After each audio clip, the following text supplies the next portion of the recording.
ఏ రకంగా ఇది black day అవుతుంది? నేను ఈరోజు ఛాలెంజ్ చేస్తా ఉన్నాను కేసీఆర్ గారిని.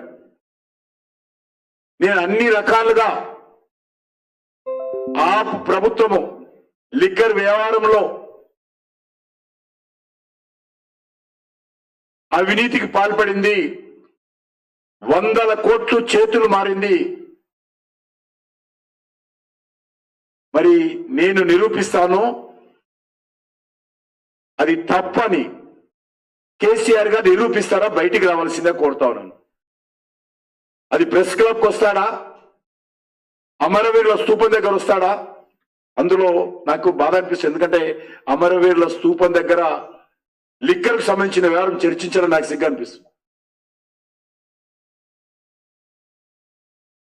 కేసీఆర్ ధైర్యం ఉంటే బయటకు వచ్చి